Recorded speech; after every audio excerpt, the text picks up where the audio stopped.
Anjali and I'm a chef.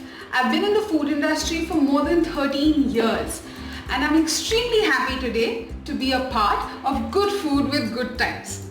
So I started off as a chef at Taj, moved into opening up other restaurants, and then finally I went into the television industry, and the last most exciting job that I had was I was the food head for MasterChef India for about 3 seasons. So today I would love to show you a recipe that comes from the eastern part of our country. There is a huge confusion and a conflict whether it comes from Orissa or it comes from West Bengal. Yes, you guessed it right. We're going to be making Ras Malai today. What you need to make for Ras Malai is a chhena, where in Bengal side you would call it chana. So to make chhena, you need to split the milk. So let's start with boiling some milk.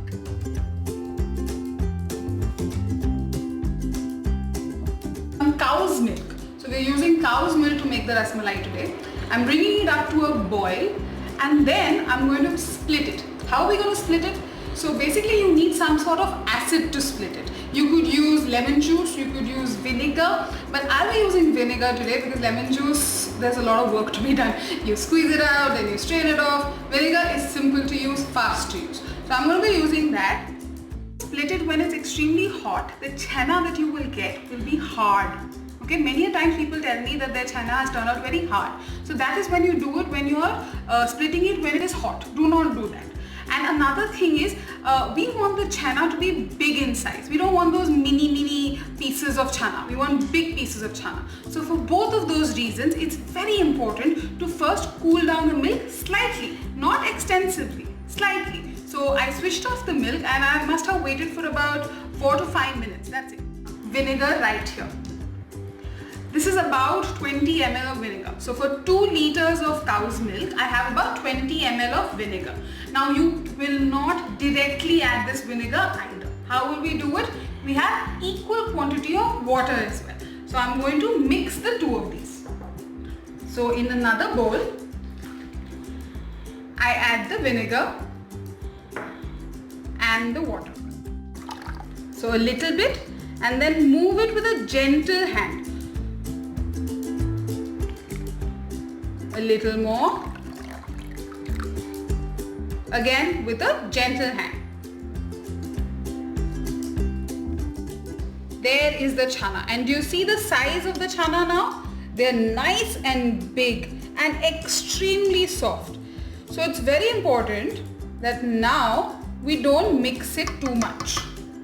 Alright? And now what we're going to do is immediately add about a liter of cold water to it. Why? Because we want to stop the cooking process immediately. We don't want the chana to cook in this hot whey liquid that we have.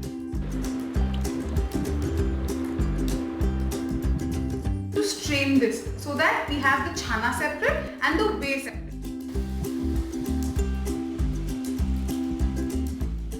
Add some more cold water and rinse off the flavor of the vinegar from this chhena.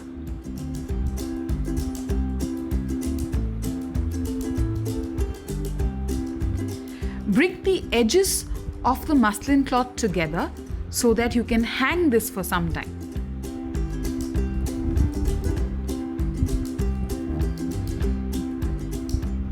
Squeeze out the excess whey as much as you can.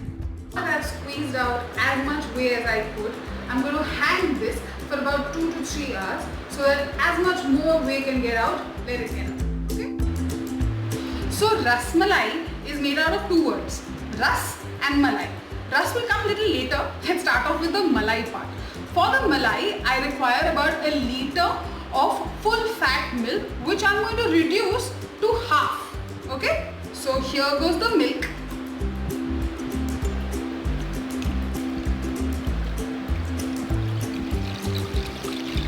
So that's 1 liter of full fat milk. I'm going to heat it up and on a slow heat, I'm going to reduce it to half the quantity. Okay? The milk has reduced by half. So it's become nice and thick and creamy. Half a cup of sugar to this.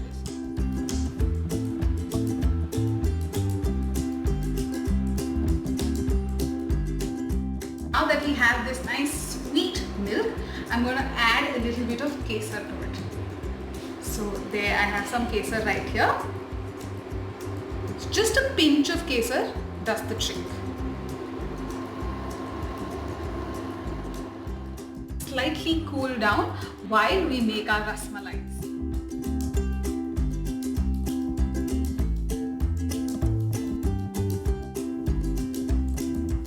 Add 2 teaspoons of corn flour.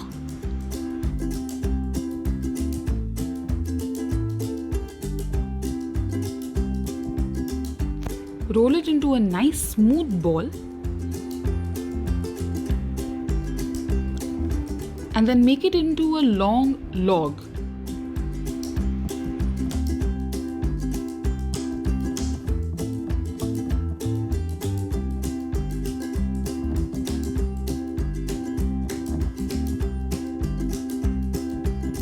Use a dough cutter or a knife and cut them into equal sizes.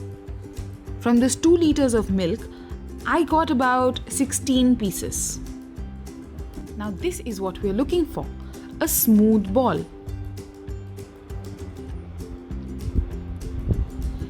Now take it into your palm and flatten it. Roll it between your palms to get a smooth dough.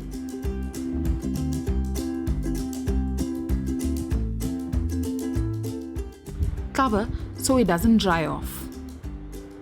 So now that the rasmalai balls are ready, let's start making the chashni so we can cook these tiny rasmalais. Okay, so for that, I have this stock pot right here. I'm going to be adding 1 cup of sugar to this. And I'm going to be adding 5 cups of water. So the ratio is 1:5. I'm going to bring it up to a rippling boil. So when I mean a rippling boil is that it has to be aggravated. It has to be moved. There has to be a lot of movement happening in it. Okay, so all the bubbles should be bubbling really fast. That is the time when we can add the rasmalais to it. So I'm shutting this and letting it come to a rippling boil. Have the sugar syrup rapidly boiling. It's ready for the rasmalais. But before that, I like to flavor it a little. So I have these rose petals here. So I'm going to be adding these rose petals to this. So come, I'll show you how to flatten these rasmalai balls. So here we had kept it for rest. So take one of the balls, press it down between your palms like that. Then roll it up a little. Now that you have a nice ball, just flatten it slightly. That's it. You don't want it to be very thin. You don't want it to be very flat. And now we're going to drop it into this rippling boiling sugar syrup. Drop it right at the center where it is boiling the most. And you will notice that in a few seconds it will come up to the top. One more right in the center. And don't add too many into the stock pot at a time. Okay, you don't want them to crowd it themselves. Why? Because now we're going to shut it and they're going to become double in size. Okay, so there goes my lid. I'm going to shut it and allow it to boil for about 5 minutes. 5 minutes. Let's check out our rasmalais. There. So do you see how beautifully they have doubled in size? Nice and pretty, perfect circles. So now what we're going to do is I'm going to turn them over. So obviously they're cooked from one side, we need to cook them from the other side.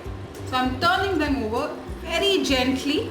Just touch it, turn it over. Be very gentle about them. They're like little clouds. Beautiful and perfect.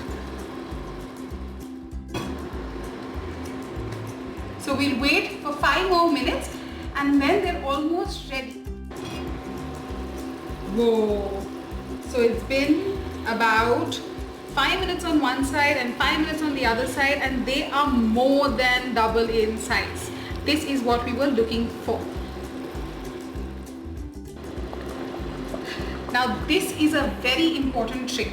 Okay, now that your rasmalais are almost cooked and you've got this ice water ready, what you need to do is take some of this sugar syrup, this warm hot sugar syrup, and add it to this ice cold water. Basically what you're trying to do is create a thin sugar syrup over here, a nice thin sugar syrup, so that we can get our rasmalais into this. There. So that is ready. Now what I'm going to do is I'm going to get these rasmalais into that thin sugar syrup. And why are we doing that? Because now that the rasmalais are cooked, we need to stop this cooking process immediately. We don't want these rasmalais to cook any further. And that is the reason why we are dropping them into this ice cold water. This will stop their cooking process and they will remain nice and soft. There goes my last rasmalai into the cold sugar syrup. Now what we're going to do is, we want this to be in this for just about 3-4 minutes so it cools down, and then we're going to transfer this into the malai. These, my god, see how soft they are. Now just slightly squeeze it out. So you squeeze out this excess sugar syrup that is there, because we want it to actually soak this. We want it to soak this malai. So I drop it in this. So similarly, take it, slightly squeeze out the sugar syrup and then drop it in the malai. So we want this to remain in the malai for at least half an hour, okay, minimum half an hour, so that it soaks in all the beautiful kesaria milk, and then we can serve. But a lot of people like it nice and cold. So let it soak at room temperature for about half an hour. Once it comes to like a nice cool down, put it in the fridge about 3-4 hours and then serve it for dinner. Really beautifully topped with a little almonds, a little pistachios. I'll do it for you. Do watch.